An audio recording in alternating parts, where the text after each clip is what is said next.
Hello दोस्तों, हरियाणा कच्चे पक्के एक नया लेटर जारी। जी हाँ दोस्तों, जैसा कि आपको इन्फॉर्मेशन है, एक 3 दिन की हड़ताल का जो एक बड़ा फैसला लिया था, कहीं ना कहीं बिजली विभाग वाले कर्मचारियों ने उसका एक बेहतरीन असर दिखाई देना शुरू हो चुका है। एक लेटर मैं आपको दिखाऊंगा, लेकिन अगर आप हरियाणा कौशल रोजगार निगम में लगे हुए हो, कच्चे कर्मचारी हो, अडोब बेस पर डीसी रेट, पार्ट टाइम या अन्य किसी प्रकार की आउटसोर्सिंग पॉलिसी पार्ट 1 पार्ट 2 या ठेकेदारी प्रथा पर लगे हुए हो, तो सबसे पहले तो मैं आपको बताने वाला हूं, चैनल को फटाफट से सब्सक्राइब कर लीजिए।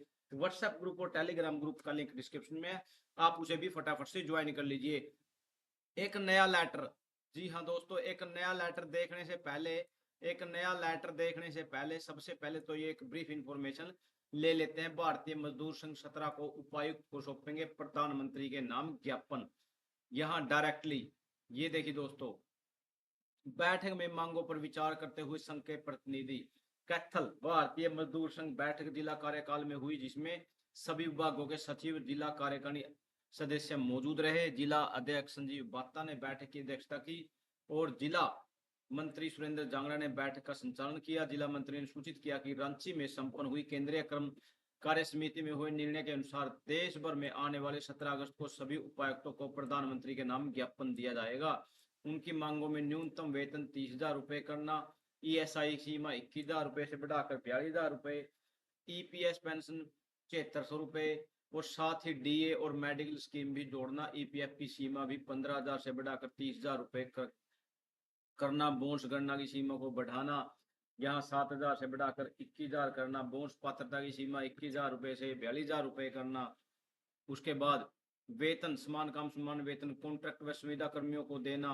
ग्रेजुएटी अधिनियम 1972 के अनुसार सभी को इसका लाभ देना। अधिकतम सीमा बढ़ाकर यहाँ पर 40 लाख करना। श्रम कानूनों में एंटी वर्कर प्रावधान को हटाना।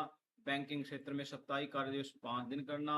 आज की बैठक में धर्मेंद्र निरंजन जांगड़ा सभी के सभी ट्यूबवेल ऑपरेटर, दर्शनी पुनिया, बिजली विभाग रदिमान, ज्ञानो आंगनबाड़ी, सुरेंद्र सुब्रमील, कौशिक वरिष्ठ सदस्य, यूनिवर्सिटी विभाग के सभी साथी यहाँ पर मौजूद रहे। लेकिन एक मैं लेटर दिखाने वाला हूँ जो कि subject regarding adoption of HKN wages rate for contractual person engaged on DC rate who have not been ported to Haryana कौशल रोजगार निगम लिमिटेड। क्योंकि दोस्तों लगातार पहले जब स्टार्टिंग में कौशल रोजगार निगम शुरू हुआ था, तो लगातार बोला गया था भाई जो डीसी रेट वाले हैं या अन्य कॉन्ट्रैक्चुअल एम्प्लॉयज हैं, फटाफट से अपना डाटा कौशल में पोर्ट करवा लीजिए और कौशल रोजगार निगम से जुड़ जाइए।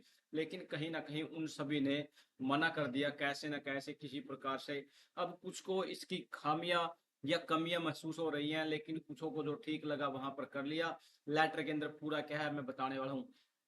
A case file already referred to the government of Haryana Human Resources Department seeking necessary clarification approval as whether Haryana Kaushal Rozgar Nigam wages rate as revised from time to time may also be adopted for contractual person who are continuing the DC rate, जो DC rate पर लगे हुए हैं। क्योंकि कौशल रोजगार निगम में annual जो wages rate है वो बढ़ते रहते हैं, टाइम टाइम अपडेट होते रहते हैं।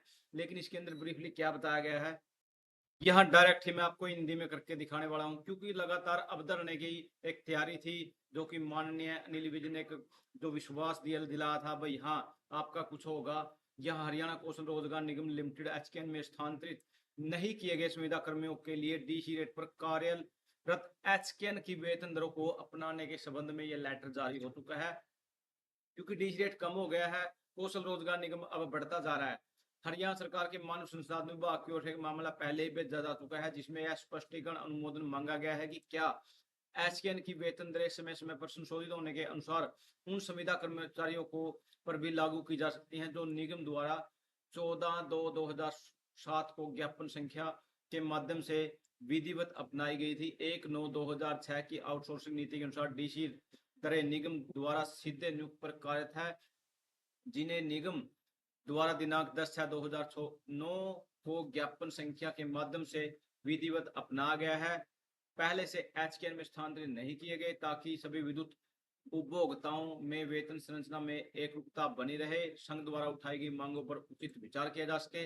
यह उल्लेख करना महत्वपूर्ण है कि कौशल रोजगार निगम लिमिटेड प्रणाली के कारण उनके समय निगम द्वारा संबंधित डीसी रेट कर्मचारियों को एचकेएन में शामिल होने के लिए बार बार सलाह दी गई है। इसके लिए राजी किया गया है। इस संबंध में निगम ने कर्मचारियों और प्रतिनिधि यूनियनों के साथ समय समय पर कई बैठकें चर्चाएं की है। हालांकि संबंधित कर्मचारियों ने एचकेएन में शामिल होने के लिए अपनी सहमति नहीं दी थी। तदनुसार निगम द्वारा यहाँ डायरेक्टली डीसी रेट पर नियुक्त हो रहे थे या डीसी रेट पर नियुक्त रहे। इसके बाद 2022 में ऐसे सीधे नियुक्त कर्मचारियों के डीसी रेट वेतन को रोक दिया गया। उन्हीं कोई वार्षिक वेतन संशोधन वृद्धि नहीं दी गई। संविदा कर्मचारियों की तैनाती और वेतन संरचना हरियाणा सरकार द्वारा जारी नीति निर्देशों द्वारा नियंत्रित होती है और मौजूदा नीति में एचकेएन के दायरे के बाहर कार्यरत संविदा कर्मचारियों के वेतन संशोधन का कोई विशेष प्रावधान नहीं है। इसलिए इस मामले में सरकारी स्तर पर स्पष्टीकरण और नीतिगत निर्णय की आवश्यकता है। निगम द्वारा प्रत्यक्ष रूप से लगभग 1319 कर्मचारी है। डीएचबीवीएनएल में 143 डीसी रेट पर कर्मचारी कार्यरत है और यूएचबीएन में कार्यरत 136 गैर स्थानांतरित कर्मचारी हैं जिन्हें मानव संसाधन ठेकेदारों के माध्यम से नियुक्त किया गया था। अब निगम में प्रतिनिधियों के ने हरियाणा के मुख्य सचिव के कार्यकाल में इस मामले में चर्चा की गई। चर्चा के दौरान यह निर्णय लिया गया कि डीसी रेट के उन कर्मचारियों के संबंध में जिन्हें एचकेएन में स्थानांतरित नहीं किया गया, ऐसे कर्मचारियों पर लागू वेतन एचकेएन द्वारा 2022 की जो एडवर्टाइजमेंट अधिसूचना निगम की लागू वेतन दरों के अनुसार विनियमित किया जाएगा। तदनुसार संशोधित वेतन दरों के कारण उत्पन्न बकाया राशि 2022 से अब तक देय होगी।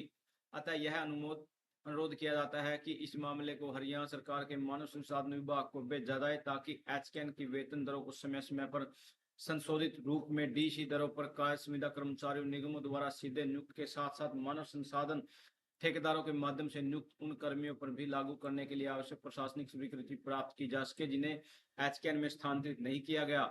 यह भी एचकेएन की वेतन दरों के लागू होने की तिथि से संशोधन के कारण उत्पन्न बकाया का भुगतान भी किया जाए ताकि सुविधा कर्मचारियों का वेतन संरचना में एकरूपता सुनिश्चित की जा सके। कृपया इस पर विचार और स्वीकृति के लिए प्रस्तुत करें।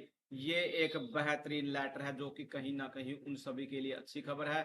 उन सभी को 2022 से अब तक का सारा जो भी एरियर है वो इनको मिल जाएगा। आपको इन्फॉर्मेशन कैसी लगी कमेंट सेक्शन में राय दे। थैंक यू दोस्तों, नमस्कार दोस्तों।